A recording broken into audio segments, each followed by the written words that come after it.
Hello and welcome to World Insight with Tian Wei, coming to you live from Beijing on CGTN. Coming up on today's program, millions of Muslim faithful go to the Hajj pilgrimage to Mecca amid a diplomatic rift in the Gulf. Could it bring a thaw to frozen relations between Saudi Arabia and Qatar?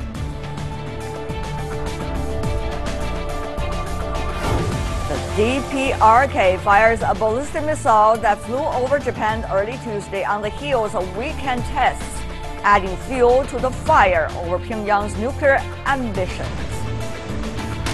And we begin today's program in Mecca, where some 2 million Muslims from across the globe are converging for the Hajj pilgrimage. The Hajj is one of the 5 pillars of the Islamic faith, which every Muslim is required to complete at least once in a lifetime if he or she has the means to do so. With the Gulf mired in the diplomatic crisis and Islamic State militants facing setbacks in Iraq and Syria, this year's pilgrimage takes on a new significance. But what kind of new significance? Before our discussion, take a look at this.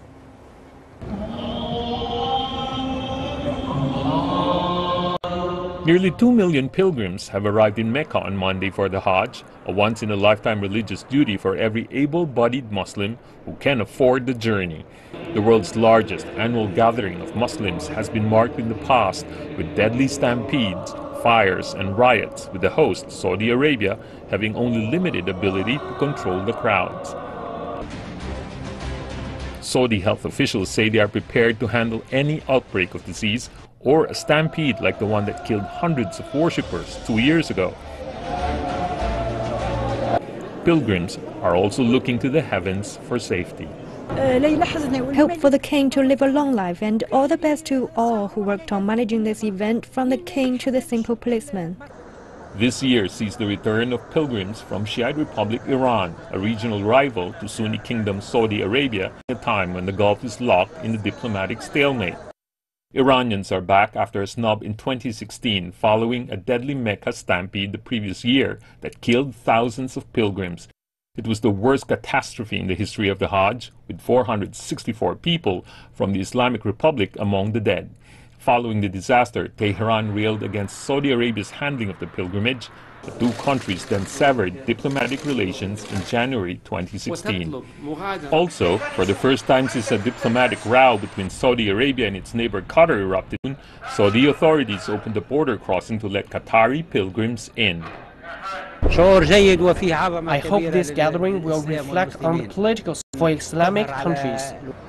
The annual pilgrimage will end on September 2, but there's still no light at the end of the long tunnel for the spat between Qatar and its Arab neighbors.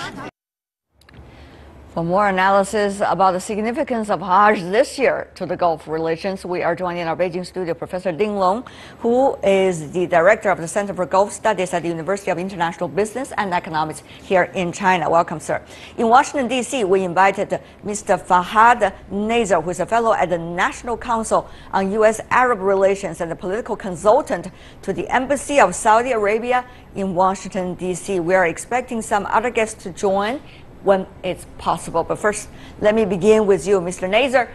What do you make of it? I mean, this year, the Hajj, people say it's a special layer of significance, especially with the division in the Gulf region.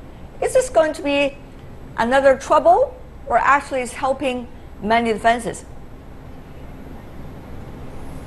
Well, the Hajj is always a very special event, as your introduction just made clear. It's expected that some 2 million Muslims from all over the world will be descending on Mecca. Some 1.7 million people have already entered Saudi Arabia specifically to perform the Hajj.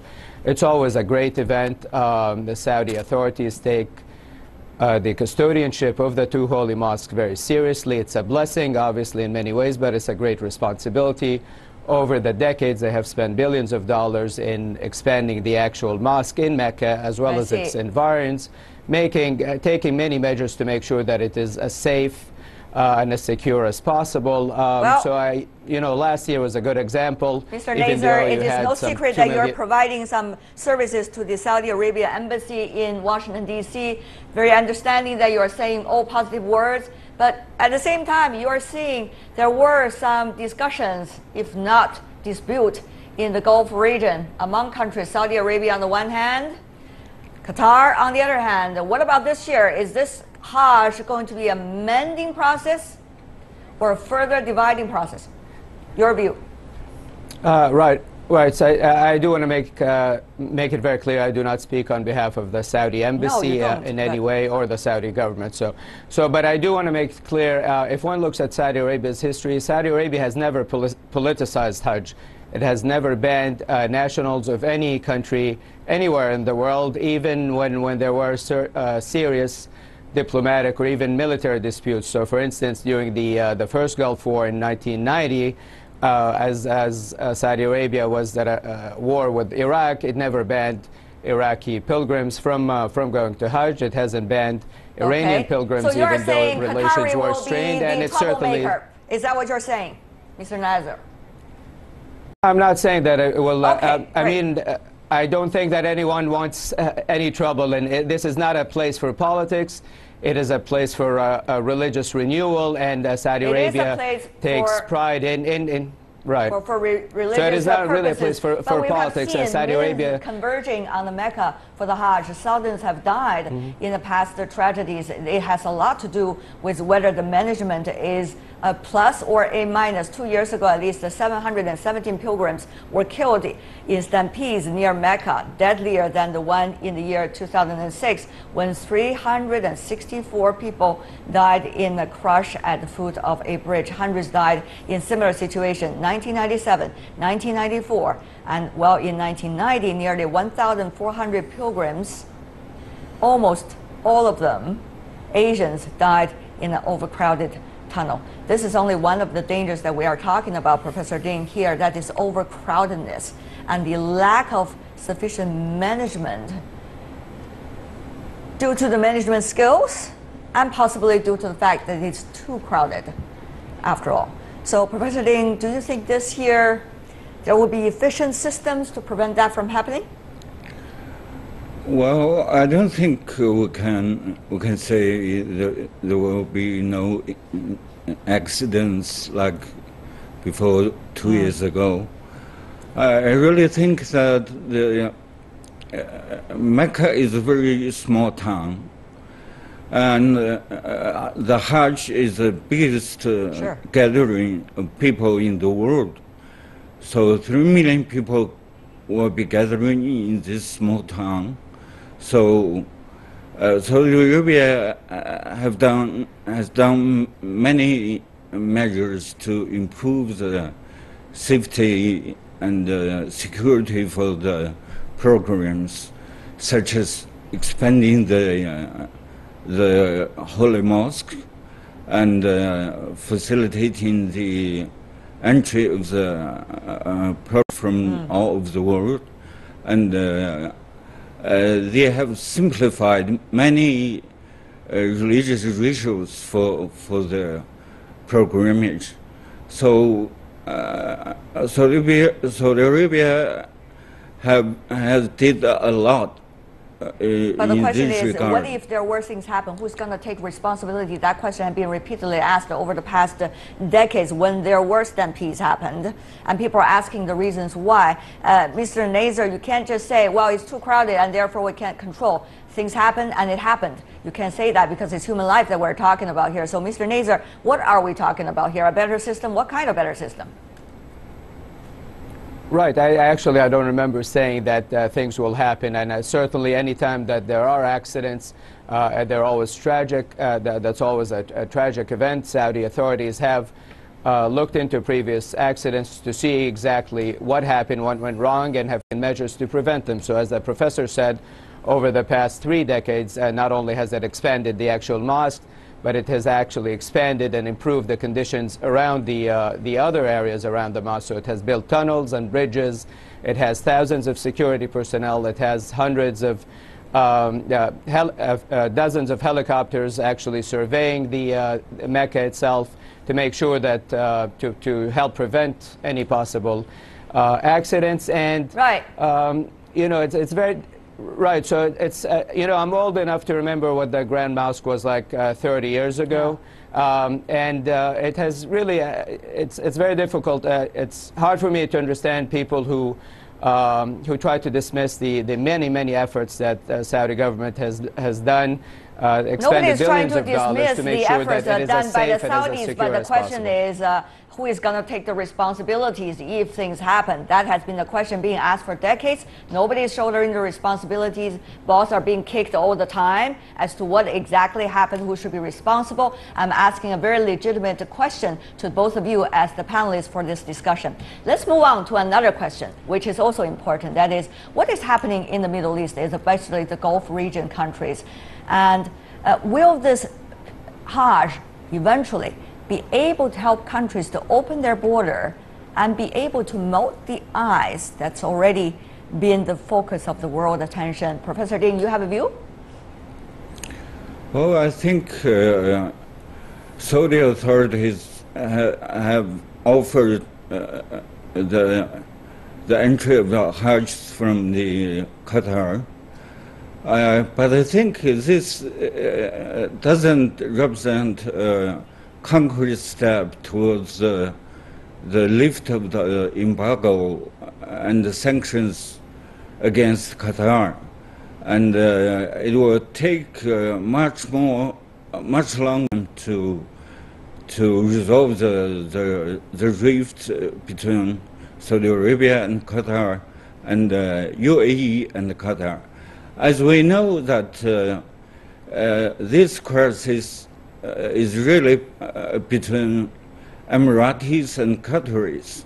So Saudi Arabia can contribute somehow to the relief of the crisis, but at the end of the day, it should be direct talks between Emiratis and Qataris. Mr. Nazer, do you agree with that?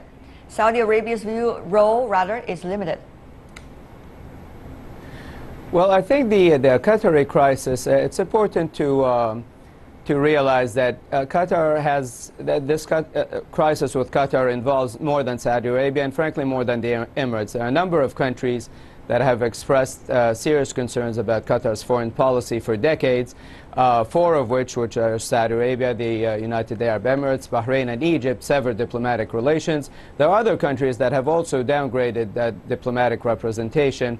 I'm thinking here about Yemen and some other countries as well. So I think Qatar has, the ball is basically in Qatar's court. I think that it must address these serious concerns. These are not new concerns. They are concerns that have been raised over and over again by some of its closest neighbors.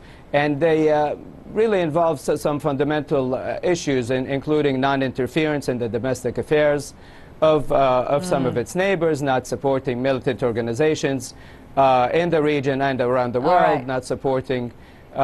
Right, so it's a complicated issue, and again, but I think it's important to note that as far as Saudi Arabia is concerned, at least, the Hajj is not a factor here. Politics has no place at Hajj. It has allowed, and it has always allowed pilgrims from Qatar from the beginning. And it did open its borders recently to facilitate the entry of more Hajjis. Yeah, I have to cut you short because you're repeating some of the messages earlier that from the other panelists. And it's important that we have a different voice coming in.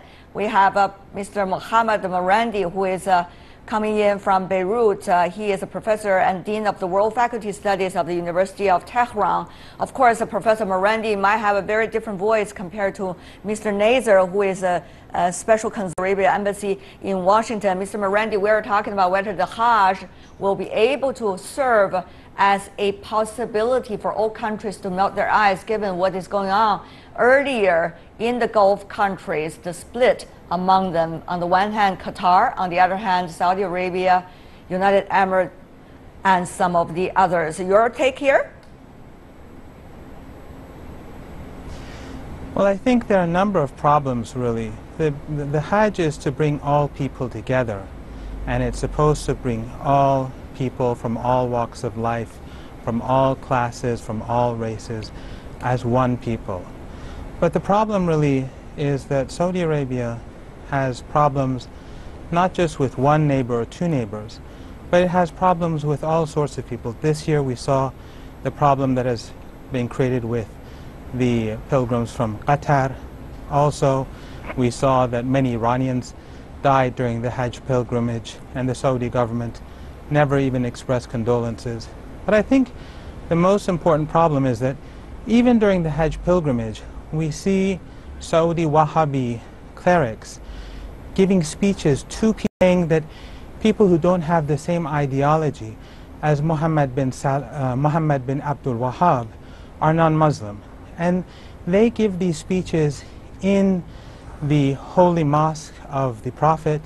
They give the speeches in the holy mosque in the Mecca, in the house of God, in the house of worship of all Muslims. They give these speeches and they basically say that those who don't believe the ideas of Muhammad ibn Abdul Wahhab, they are not only non-Muslim, but they can be killed, their goods and their belongings are forfeited, their wives can be taken as booty. They say these in open speeches, and there are many recordings of these, including this year, where Iranians who are in pilgrimage record these and send them back home. So the problem is that Saudi Arabia is preaching the same ideology as ISIS and Al-Qaeda even today, and not just to its own population, but to the millions of people who travel to Hajj every year and who want to become closer to God, and where they should be more united and people brought together. Instead, what they're doing is they're dividing people and creating the atmosphere for more young people to be misled towards extremism. All right. We got some views very different from earlier expressed by the other two gentlemen. May I go to you, Mr. Nazar, as a result? Two things. One is, should Saudi Arabia also apologizing to those who have died in the stampede who are Iranians? Secondly, whether some of the extreme sect of the religions have been practiced in the Hajj, and is it fair to the majority of those worshippers going to the Hajj? Mr. Nazar. Right, so if we want to mention videos, actually the videos that I've seen of pilgrims arriving in Saudi Arabia paint a very different picture, including, so I've seen several videos of including Iranian pilgrims at airports in Saudi Arabia thanking Saudi authorities for their warm welcome that they received, for the accommodations they've provided. There are an estimated 86,000 pilgrims from Iran going to Mecca this year. There's, like I said, 2 million people, Muslims coming from all over the world. You have videos from all over the world of people thanking Saudi Arabian authorities. Okay. In terms of ISIS, I mean, ISIS has targeted Saudi Arabia repeatedly. It has declared war against the Saudi government and the Saudi people. And the Saudi government, in turn, has made sure, now sees ISIS as its #1 enemy. It has gone after ISIS through security operations, and it has actually, contrary to the other guest claims, what Saudi Arabia, its highest religious authorities and political authorities preach is that Islam is a religion of toleration, and moderation, and peaceful coexistence. ISIS is absolutely has made it a point to target Saudi Arabia. It has targeted its security authority. Yeah, yes, we don't want to repeat the same lines again, but one question is about the Wahhabism also mentioned by Professor Marandi. What did you say, Mr. Nazar, as a response? Brief, please, and also your central point, if you can. Right, so I hear, like I said, I hear these references to Wahhabism, but again, the truth of the matter is something very, very different. So if you listen to Saudi Arabia's most senior clerics, that is not the message they send out. In fact, and in terms of schools and mosques, anyone who actually preaches extremist ideology of any sort is held to account. There have been hundreds of imams have been dismissed from their jobs or have been retrained. The same goes for teachers at schools. That is not the message that Saudi Arabians listen to. And in terms of just and what in terms about of you? relations, you're not coming from Saudi Arabia, right? You're coming from the United States in Washington. You're only serving as a political consultant to Saudi Arabia. So what about your personal view, Mr. Nazar, Do you have, or that is well some official views from right? Saudi So Arabia? some of this I do speak from I do speak from personal experience. I have been to Mecca many times. I have seen the expansion of the Grand Mosque. I have seen the accommodations that the Saudi government has put in place. It is a place, frankly, where you see Muslims from all over the world praying peacefully. I see nothing, but it's always a beautiful experience. Professor I don't, Ding, you know, the professors. May I go to you now? We also see enormous amount of Chinese crowds going to the Hajj. On the one hand, how to guarantee the security of the Chinese citizens there. Secondly, how to make sure that there is a peaceful worshipping of Islamism, while at the same time there would be some healthy growth of the religion inside China. Professor Ding, final words from you. I think Chinese government has taken many steps regarding ensuring the safety and security of the Chinese pilgrims. For example, Chinese Islamic Association, every year they do some orientations for all the Chinese pilgrims and show them how to perform their religious duties in Mecca. I see. And I think the safety of Chinese Muslims, Chinese pilgrims and pilgrims from all over the world depends mostly on Saudi authorities. I see. So what we need to do is follow the instructions and orientations of the Saudi government. I think the pilgrimage represents of the religious freedom that Chinese Muslims enjoy. All right.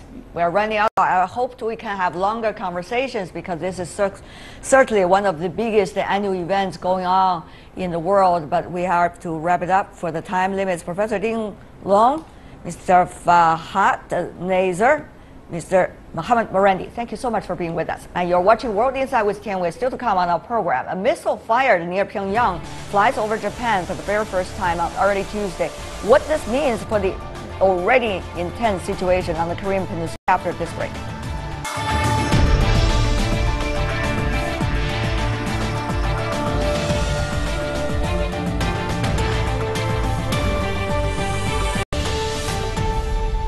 You are watching World Insight with Tian Wei. Another missile test that sent more jitters on the Korean Peninsula.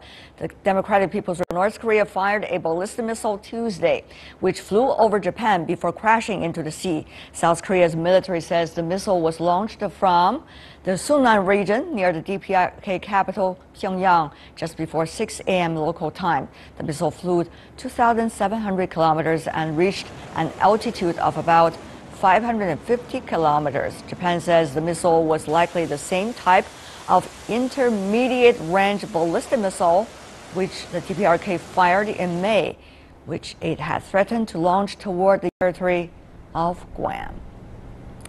So could the DPRK's Tuesday morning missile launch again bring tensions on the Korean Peninsula? That's almost a very positive answer. But to help us understand all the nuances going on behind this, we have Mr. Teng Jianxuan, Director of the Center of Arms Control at the China Institute of International Studies. In the studio, we also have Mr. Einar Tangen, Current Affairs Commentator. Welcome to both of you, gentlemen. Mr. Teng, first of all, we need to understand what is the technical capabilities that this did.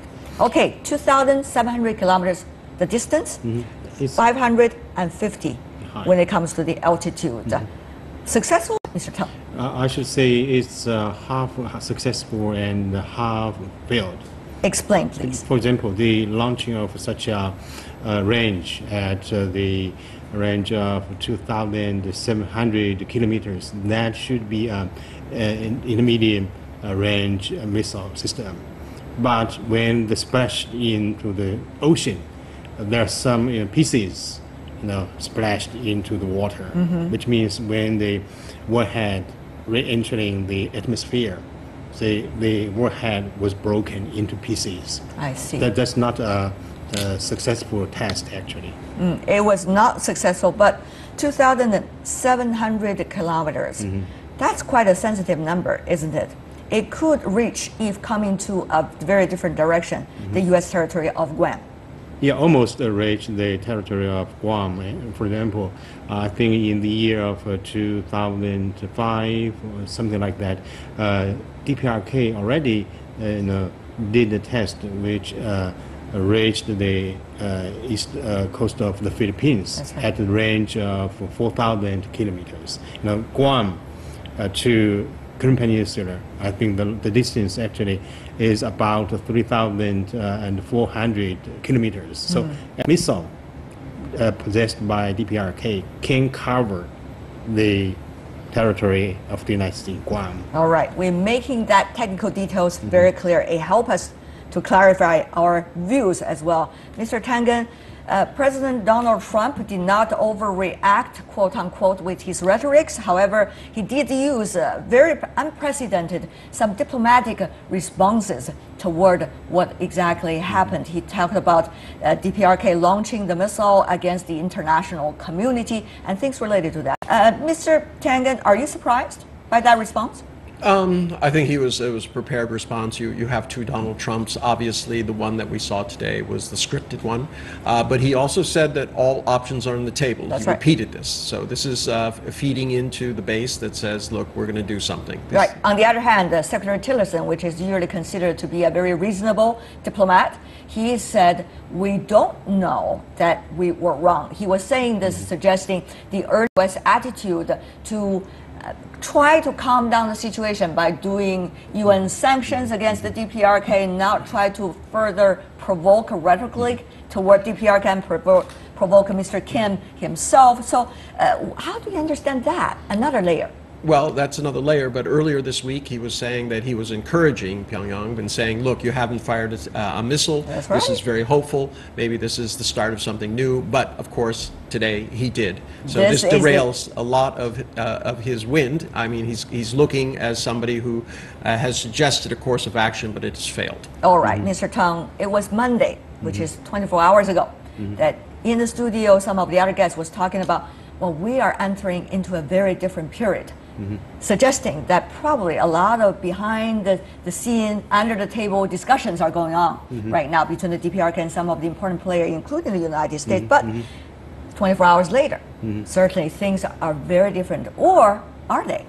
Yeah, I think there should be some miscalculations by the other countries. I don't think Kim Jong-un will give any compromise in the development of its capability in nuclear and the missile. After at least three decades of development and research, DPRK has already reached the threshold, the final stage, to possess the capability in nuclear and in missile. I don't think Kim Jong-un at this moment can give up this program for negotiation dialogue. It's impossible for DPRK. So let's be more reality in reality. That's right. We cannot just conceal our ears and say nothing happened, we didn't hear any sound. The sound is coming and the crisis is ever looming, it seems, with the technical capabilities of the DPRK growing day by day. But the question is, how will the others react and interact among one another? Mr. Tang, you know better than I do, there's division, and this time again, and at least in words, but further cautions, I guess, from China and Russia than it used to be. Yeah. I actually, we are facing a very embarrassed security dilemma What do today. You mean? For example, the DPRK will never give any compromise in this regard, and the United States will, to some extent, continue the manipulation of the tension in Korean Peninsula. And in terms of Japan, this time the missile just flying across Hokkaido, and Japan's response a little bit tricky. I think first the public. Now I'm sure we're very nervous about the flight of the missile. they worry about the security. But Shinzo Abe, the Japanese Prime Minister, might be a little bit happy about the chance for him to give more excuse to increase defense budget and to have more defense missile defense system in Japan. This test gave Shinzo Abe more excuse. Could give him more excuse in developing this further. This is another 2 layers. Even so-called STAT system, for because Japan has been talking about that. For Japan to understand the missile test by DPRK. Once again, it's no secret, Mr. Tangen, that different countries have different agenda when actually they are talking about the DPRK issue. We have a lot of different layers of issues. There's multiple issue of denuclearization. There's also bilateral issue, North and South. There's also bilateral North Korea and Japan and Japan's relations with its neighbors. Meanwhile, U.S. play a role with the DPRK, as well as U.S. role toward China, Russia. All these are more than complicated to explain just within 2 minutes. But Mr. Tangen, here is the thing. If we are saying we cannot just cover our ears as if nothing have happened, then what should we do? Are we actually doing the correct things? We means, quote unquote, the international community, Mr. Tangen.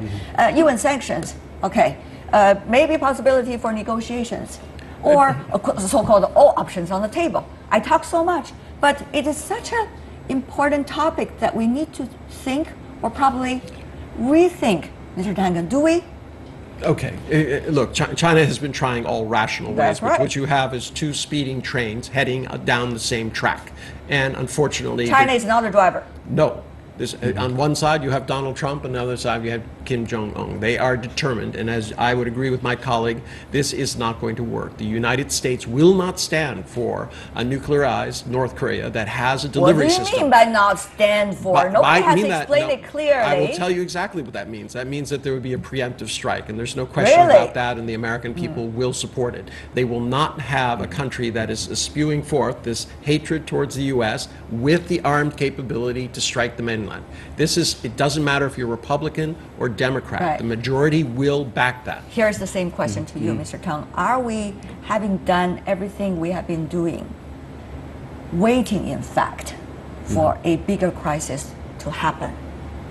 This is a really tough question for me. I think actually I know you've been working on we have discussed repeatedly on this topic. Any possibility for a war in Korean Peninsula. So I think preemptive strike might be on the table, but who can pay the price for such a war or clash, even the strike by the United States against the DPRK? How about the retaliation from DPRK against Seoul? Yeah. So what about the possibility for Washington to accept the fact that the DPRK has already got quite some capabilities, and also the fact that who could be able to afford the consequences of any military strike or any military conflict, even when it's a small scale? No one, right? Yeah. So what does that mean for everyone now? Should we focus,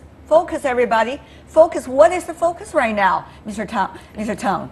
I think all the leaders concerned in this region are rational leaders, including the leader in DPRK, Kim Jong-un. I think he's a rational guy, and he's very clever. He's quite familiar with the manipulation of the situation in Northeast Asia. But this time, as we discussed repeatedly, the threat from DPRK has already become direct, real, that will hit the territory of the United States. Right. And when the security issue put on the top agenda in the United States, in Trump's administration, I'm sure Donald Trump might think about the possibility of the utility of military strike against the DPRK. This is actually a fundamental change because the threat is real and direct. It is, once again, another no secret that all sides are planning for all kinds of options, but nobody will reveal their plan because it just isn't the logic. But Mr. Tangen, think about that. No, if something like that ever happened, what would this mean I mean, for decades effort You're talking try about to reverse a crisis. Very briefly from you. Look, the world is being held hostage by two powers who refuse to negotiate with each other, and the result will be a massive tragedy. I'm afraid that we can't get away from that. Mr. Teng, can China do anything to make sure things are not going to that extreme? Yeah, we still have a long way to go to maintain the peace and stability. And China, of course, has its own interest in this region. That is the peace and stability, which is condition for China's domestic development.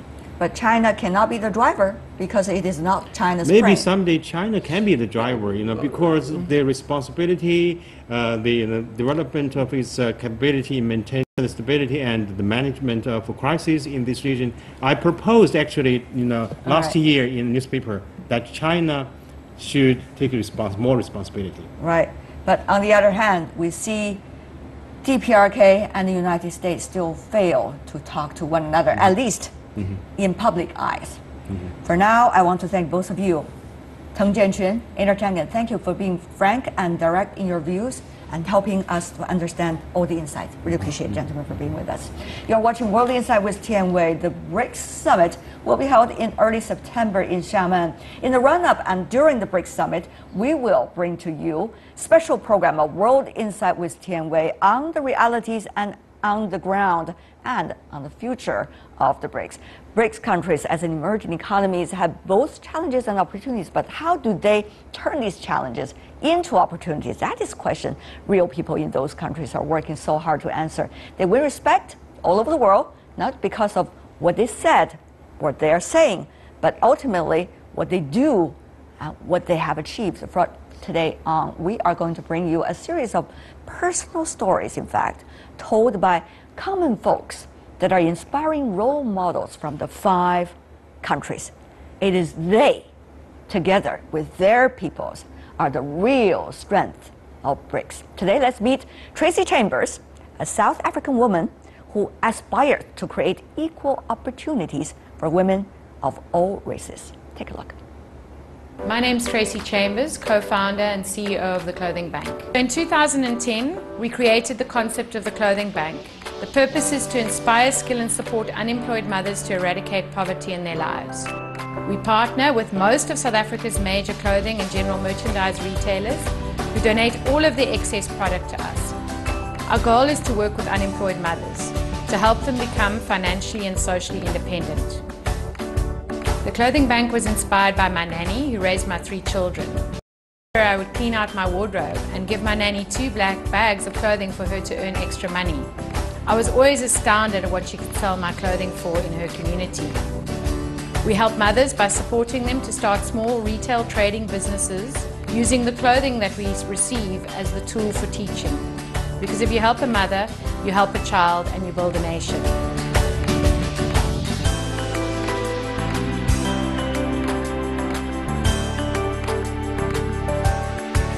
We focus on healing through business and helping her build her self-belief, what we call one I can moment at a time. We now have 5 branches in South Africa, supporting over 700 women who collectively made over 2 million rands in profits from their businesses last year. But most importantly, they've learned to create their own wealth, and they're passing the skill down to their children. They're using the money they've earned to eradicate poverty in their lives by investing in better education for their children, in their homes and in their future.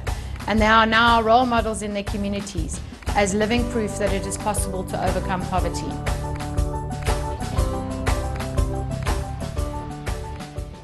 That is the story of Tracy Chambers from South Africa. Inspire women. That is all the time we have for today. If you'd like to see more, try to find us World Insight CGTN in your search engine or check out our YouTube channel. You can also follow us on Twitter, Facebook, and Sina Weibo. From me, Tian Wei, and everyone on the World Insight team, thanks for watching. And tune in again tomorrow for insights across China and around the world. Good night.